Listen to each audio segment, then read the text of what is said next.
Cool. I don't think there's anybody in the booth right now. But, alright, so we'll just kick it like this. No, this is good. We're just going to turn down the lights a little bit, make it a little more, a little bit more performative. But, hey, Merlin, you want to go try to turn on the lights?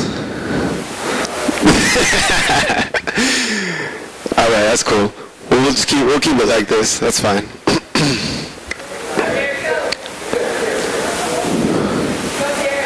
Well, no, not that one. It's a slider. All right, Derek's got it. And we're round plus for Derek. All right. The man that knows the switches, turning down the house lights. All right. All right. So my name is Logan Phillips. I'm a poet. I write poems. Thank you, Derek. Here's a poem. So there's this small boy who has the world in his pockets, but when I say that, I actually mean it literally. I mean, this kid does have continents in the contents of his pockets and 7 seas spilling out the holes of his blue jeans. In his right pocket, there's a box of matches, a rock, a chain.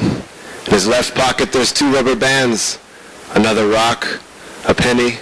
In his back pocket, there's crushed flowers. In his other back pocket, there's black cats. And you see, this kid lives in a house built of matches, and he sleeps in a single matchbox. This kid, he lives in a house built of shouting matches, and so he escapes into borrowed books. He escapes into arroyos covered in cacti. He says that our dreams have to defend themselves. He says that our wishes are born of ashes, and sometimes we just have to be the one to start the fire.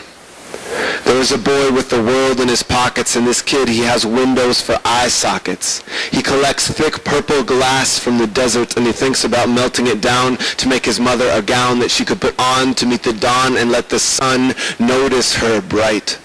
There is a boy who wishes that his mother would marry the sun. He looks up and he thinks it would be fun to meet the men he sees leaping from cloud to cloud, because there is another neighborhood atop thunderheads where little boys build beds of clouds, where black cats explode into thunder. This is where he wants to live with his mother.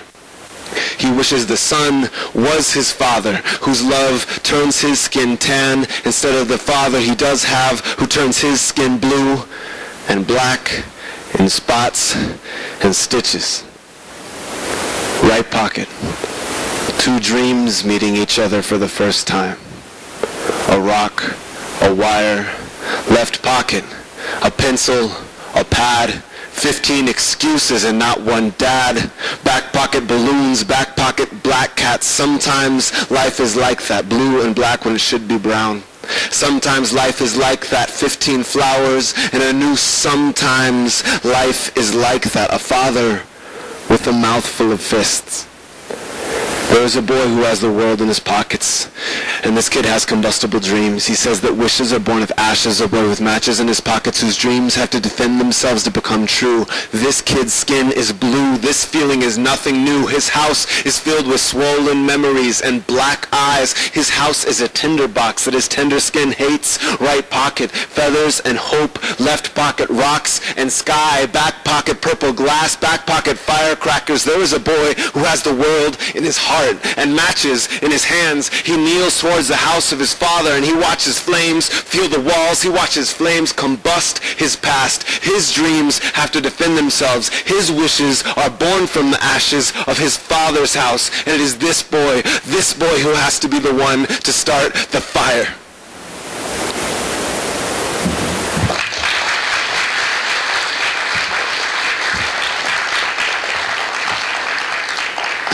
So this is my first time at St. Gregory, and I'm really happy to be here because this is my job, and I love my job. My job is poet.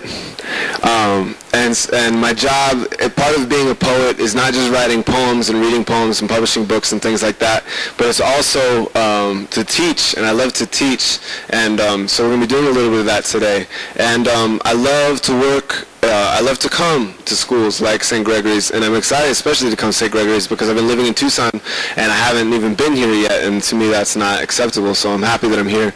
And it's also important for me personally because when I was in high school, I wrote poems all the time. I loved writing poems, but it was not allowed at my school, and like socially, I mean the teachers, they were cool with it, but like socially in my school it was just not something that a guy was allowed to do, be into poetry. Especially a guy who was an athlete on the wrestling team was not allowed to be into poetry, right? Because why? Because poetry was gay, right? A gay as a synonym for negative, so for something bad, right?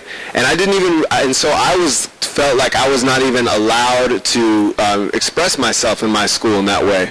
And so I hid my poems at home every night because I was afraid that someone would find them, and that would be like the end of everything for me, right? And so it wasn't until I was in college that I discovered Poetry Slam. Raise your hand if you've ever heard of Poetry Slam here. All right. Few, not all. If Poetry Slam is a competition that's judged by the audience. And so what I found in a Poetry Slam was a whole community of writers of all different colors, of all different sexual orientations, and people who were from all over the country, because now I was in college, and we were all getting together and we were all writing. And that is when I learned a lot about the things that we're talking about today. And that's when I learned a lot about myself through my own writing. And so that's why I'm really happy that I can be here, because I feel like if somebody had come to my school when I was 17 and be like, guess what, I write poems too and it's cool, that would have helped me out a lot. And even if you're not into writing poems, it's something to try, because everyone has to find a way to express themselves. Okay, so we have two other poets here with me today, and I'm really excited that they're here because they're two wonderful, wonderful poets. And we're going to keep it rolling. We're going to read two poems each for you, and then we're going to switch it up and move into something else. But please, right now, next on the mic, give a big St. Gregory welcome to Merlin Hepworth.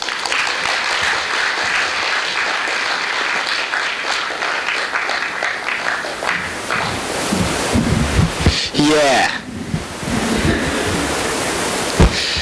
that's my name. My name is Merlin James Gonzalez Hepworth, and I grew up in Idaho, New Mexico, primarily Idaho. Anybody from there? Woo woo, 208, rep it. So I grew up in a small town in Idaho, about 2 hours, hour and a half away from the largest Aryan Nation compound in the world at the time. And Idaho, where I lived, it was not very diverse, right? I grew up mostly around white people. And my mom, bless her heart, is Chicana or Mexican. My pops is a white dude, right? And I love them both, or Caucasian, whatever you want to say. And I love them both, man. They're wonderful people, and they did great, and they loved me, man. And they taught me that, you know, love isn't something that is associated with groups of people, but instead, you know, your family and people, that any group of people can love you, right? And equally, any group of people can hate you. And so I never saw hate or love as something assigned or associated with a group of people.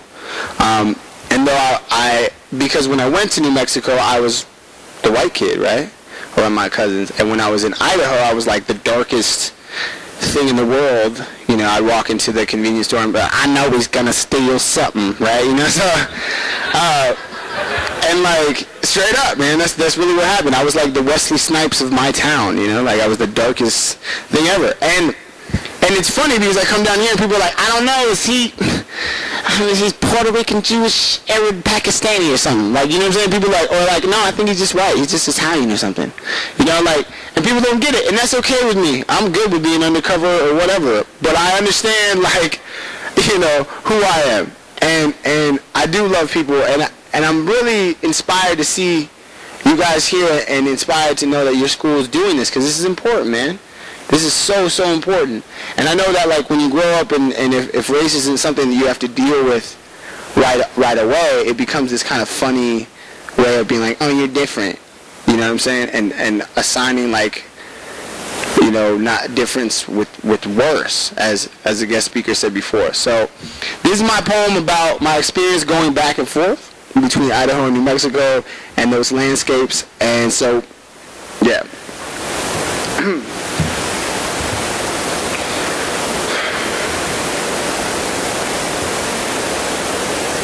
My mother and father are both beautiful. And if you want to know my story, please don't place me in your boxes. It's not easy to be the runt child of two worlds whose skies could never love me. When I was young, my mother told me that I was brown, that some people would fear me and not understand what I was.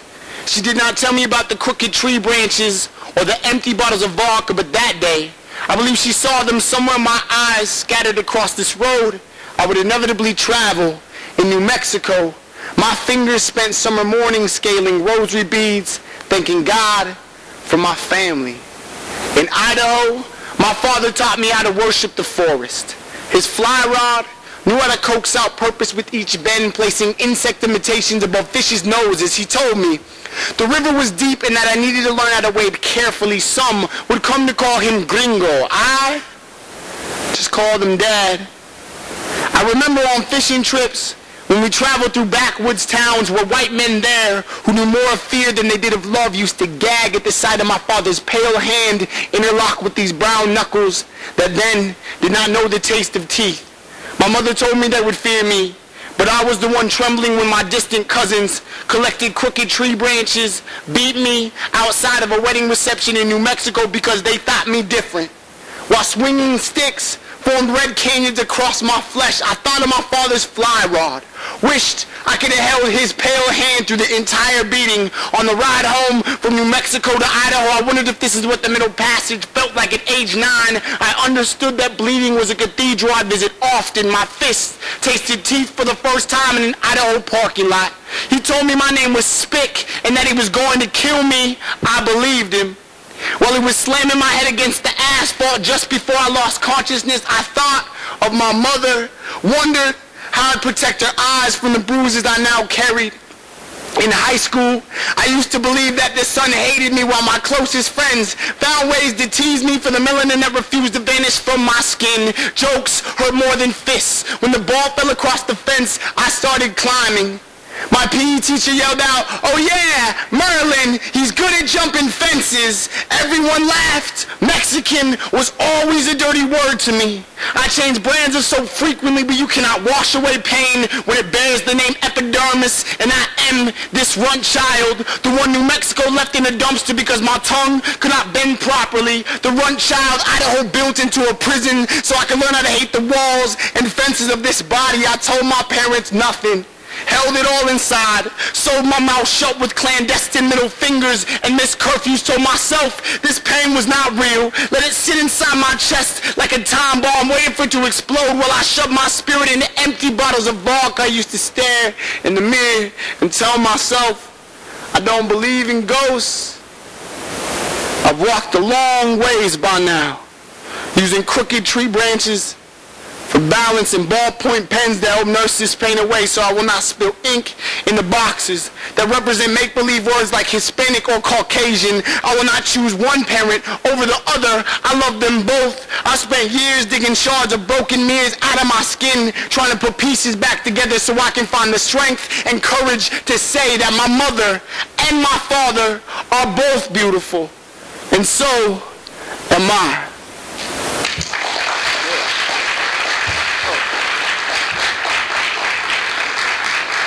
All right.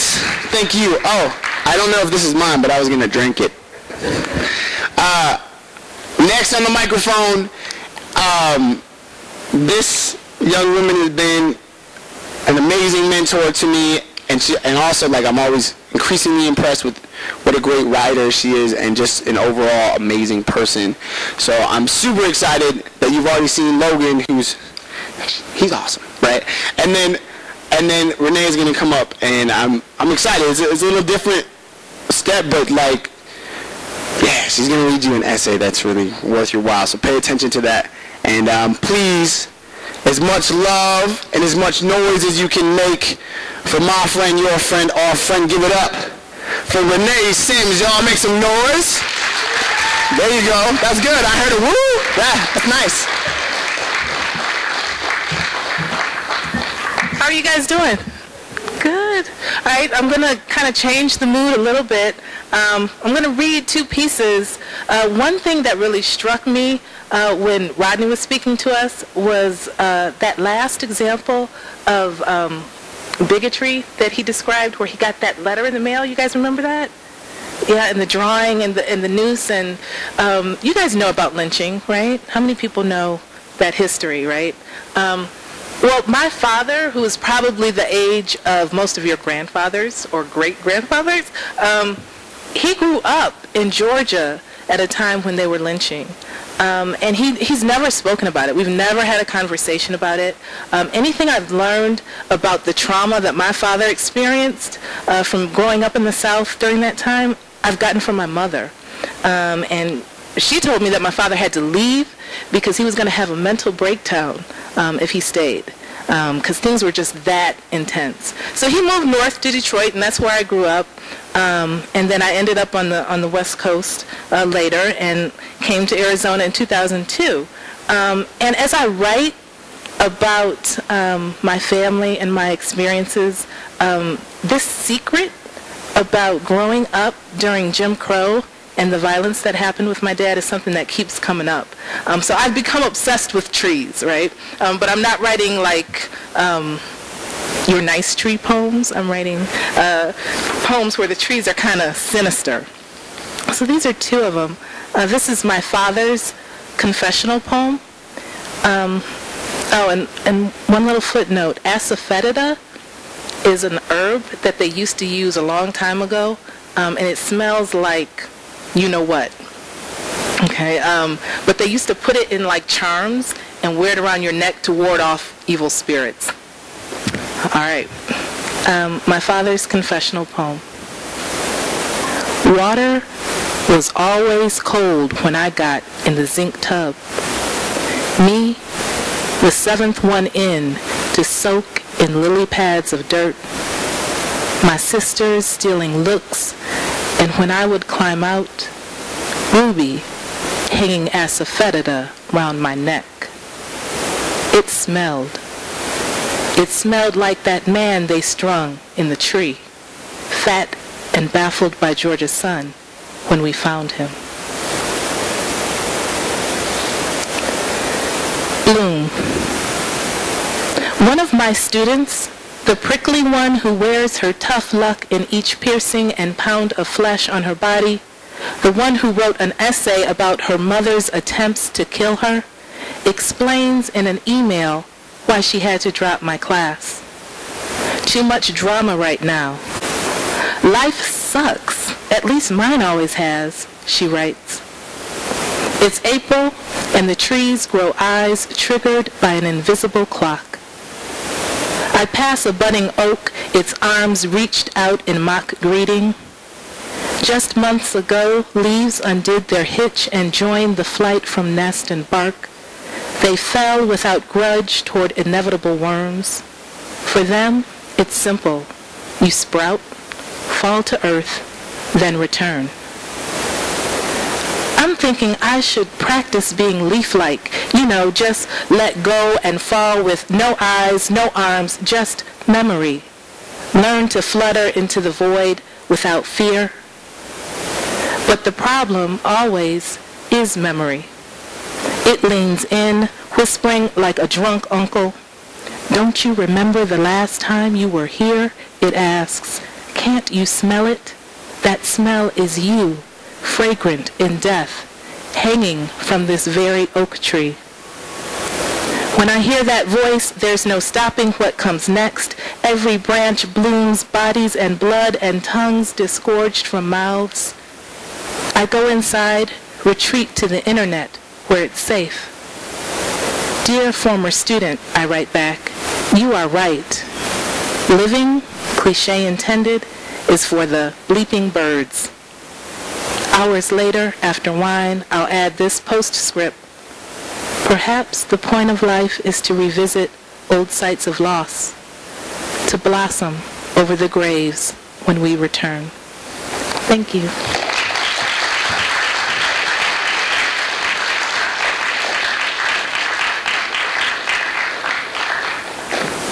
Y'all like Renee? Cool, huh? So I don't want to be long-winded, but I want to tell you about where I'm from, because I didn't mention that before. I'm from Arizona, born and raised. So is my dad. And I grew up just outside of Sierra Vista, near Naco, Bisbee area, Cochise County. And I went to high school in Sierra Vista because it was the closest city. And a funny thing happened, because although my white boy resulta que habló español perfectamente bien, because I grew up on the border, right? And it's funny how that happens, that sometimes we are not just our ancestry and our upbringing, but also like in family upbringing, but also the context in which we grow up in. Because my parents don't speak Spanish. I'm the only one in my whole extended family that speaks Spanish fluently. And that's just because, you know, when I grew up, that was something that was normal in my high school for people to be code switching between English and Spanish, you know, all the time. And so my friends would do that, and they would use my name while they were speaking Spanish, right? I would hear it, and my reaction to that was, oh shit, I better learn what they're saying. You know, like I better get up on it so I can understand what they're saying. And so I learned a little bit in high school, but I was never very good at it. And then when I was at college at NAU, I decided that I was really going to dedicate myself to it. And then since 2006 now, I've been living in Mexico City, teaching and working and being a poet. And that's something that's become a really important part of my life. Being from Arizona, you cannot ignore the border. You cannot ignore our neighbor country. To do so is like an ignorance is bliss sort of thing. It's like a false bliss. And especially with everything that's going on in Tucson right now. You know, there's this big fear towards like hating and like fearing the other, right? And seeing Mexicans as just like some invading force.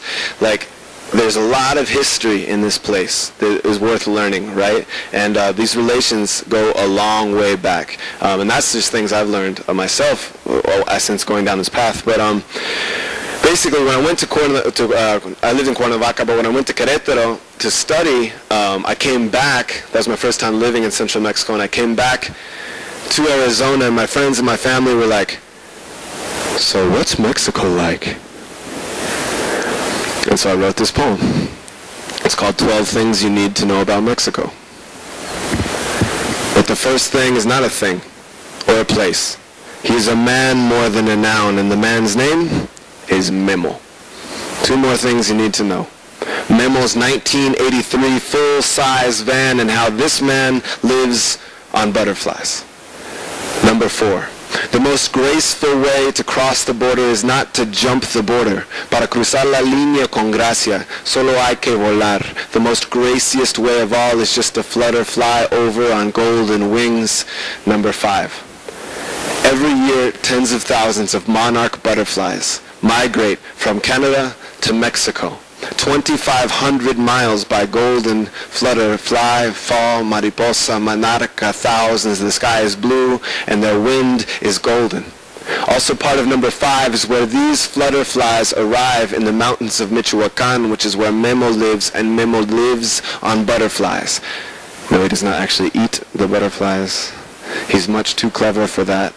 Because number 6 is the road, where every day Memo drives his van full of tourists into the mountains of mud and afternoon sun, where tourists shutter snap and camcord butterflies thick like honey in both color and consistency. And number 7 is the story of where Memo got the money to buy the van. Number 7 is the story we all should already know. Number 7 is a bus from central Mexico, 3 days from central Mexico in a bus, then pickup truck to number 8, his entrance to our state at night, hot, secret with strangers, desconocidos in Tucson.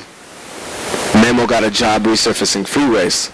Number 9 months, Memo resurfaced the 300 miles of I-10 between Tucson and El Paso, and while butterflies in their paso mostly flutter fly over this U.S. and its deserts, Memo was bound to this ground, working in a bright orange monarch-colored vest and discovering what exactly the American dream feels like under endless Mexican sweat as the butterflies migrated effortlessly above him.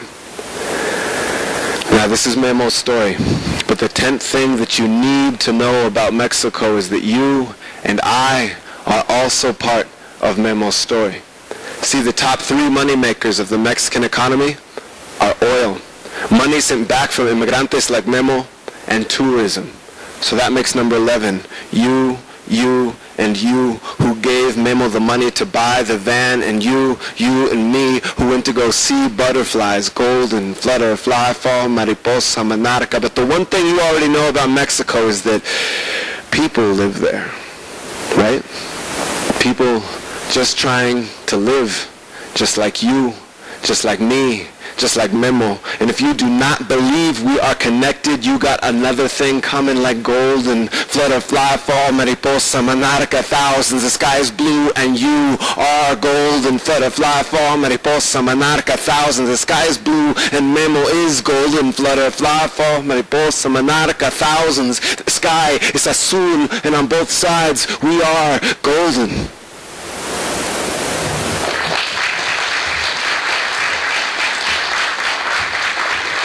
Please welcome up one more time, Merlin Hepworth.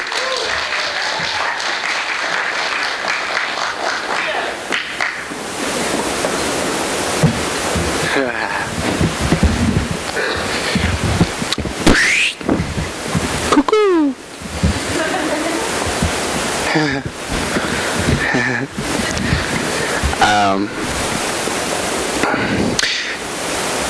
Yeah.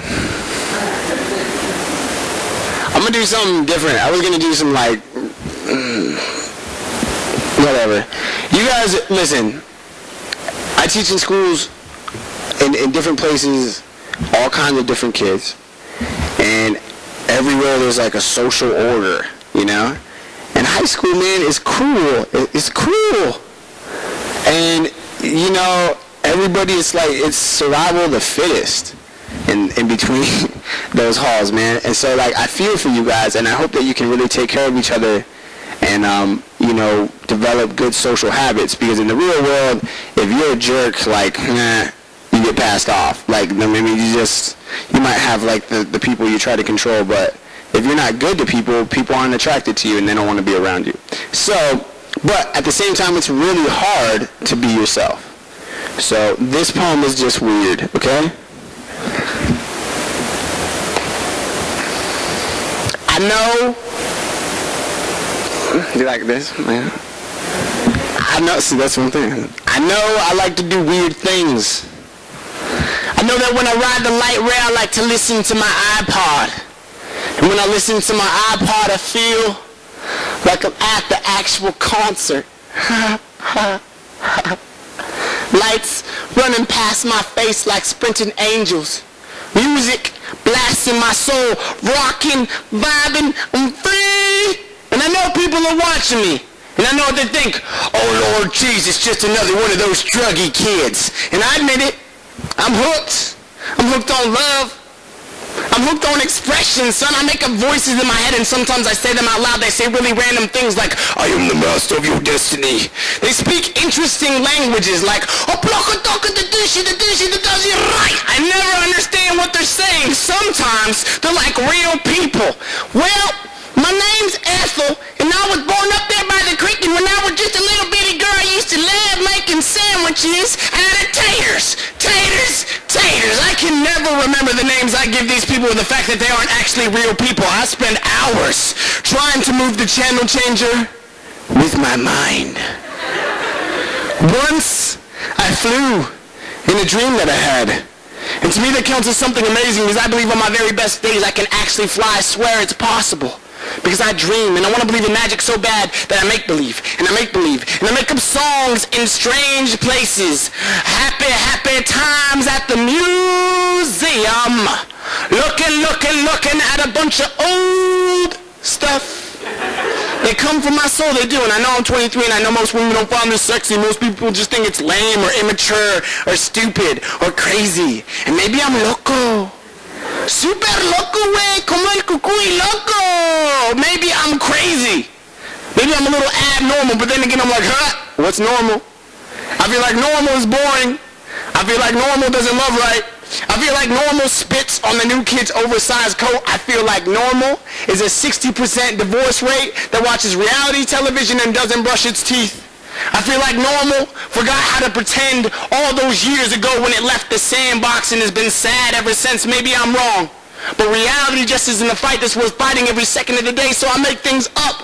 and laugh at how bizarre it is to try and understand what it is I actually am, why I make the mistakes I make, why it is also terrifying to stare at the time as it passes through the shadows of this life, just one among billions, trying to do at least one thing that counts for something. I act this way in order to stay sane, in order to survive, because I understand how crazy it is to feel ordinary, and I have to remind myself that I'm at least a little bit different, and that difference gives me the strength to wake up in the morning and go out into the world and love, breathe, and dream, and believe that somewhere there is happiness floating inside me, and that if I try hard enough, I swear, like magic, I can give it all back to those I love.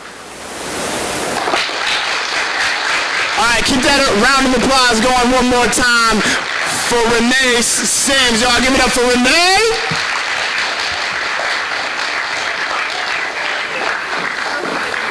He's hilarious. Is Merlin hilarious? Did you hear us back there laughing? That was so good. Okay, because he said ordinary, I'm going to read this one. Animal Kingdom.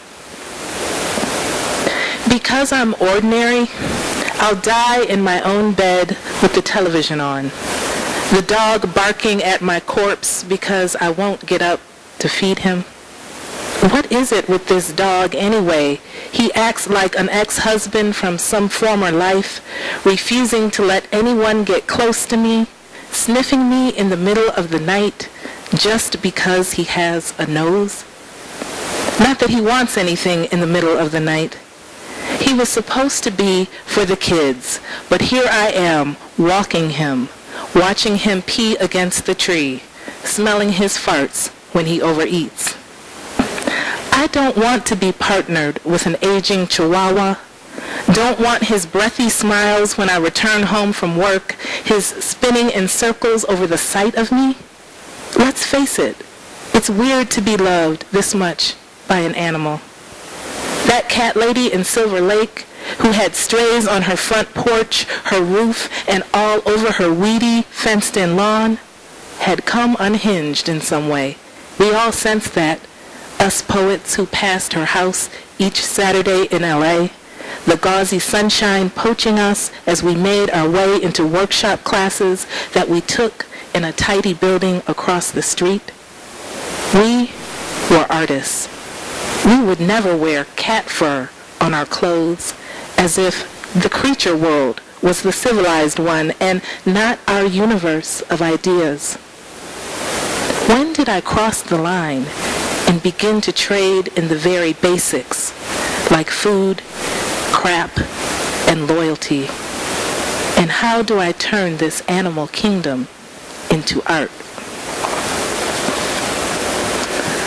Okay, and so because I'm obsessed with death a little bit, just a little bit, and you should not be when you're in high school, okay? It's for me. Here's a simpatico. My aunt, the scientist, who behaves like a writer, the one with stacks of books between her furniture, aunt who is alone by choice with unopened boxes all over her home, doctor aunt, microbiologist aunt, the one with cookbooks from all around the world, aunt like a redwood tree, the one whose tests have come back normal but who needs a hearing aid, aunt who rode her bicycle across D.C., who visits farmers markets and Vietnamese restaurants, who hated working for the FDA, Depression-era aunt, wartime aunt, woman who raised a son and daughter, who is closer to her son than to her daughter, aunt who strode from wedlock laughing, favorite aunt, the one with a single sibling left, who has buried a mother, 2 sisters, and 1 brother, whose father was not around, aunt as traveler, as speaker of many tongues, the one who saves me the Times book reviews and hands them over in a plastic bag, my aunt who would read a praise poem that I wrote, asked on Saturday if I'd write her obituary. Thank you.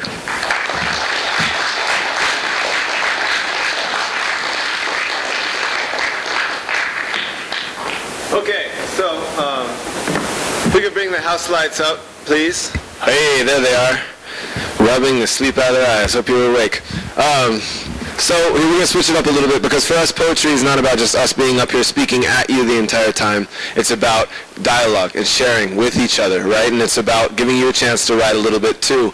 And so what we're going to do right now is this is kind of insane to try to do this in 15 minutes, but we're going to do it anyway.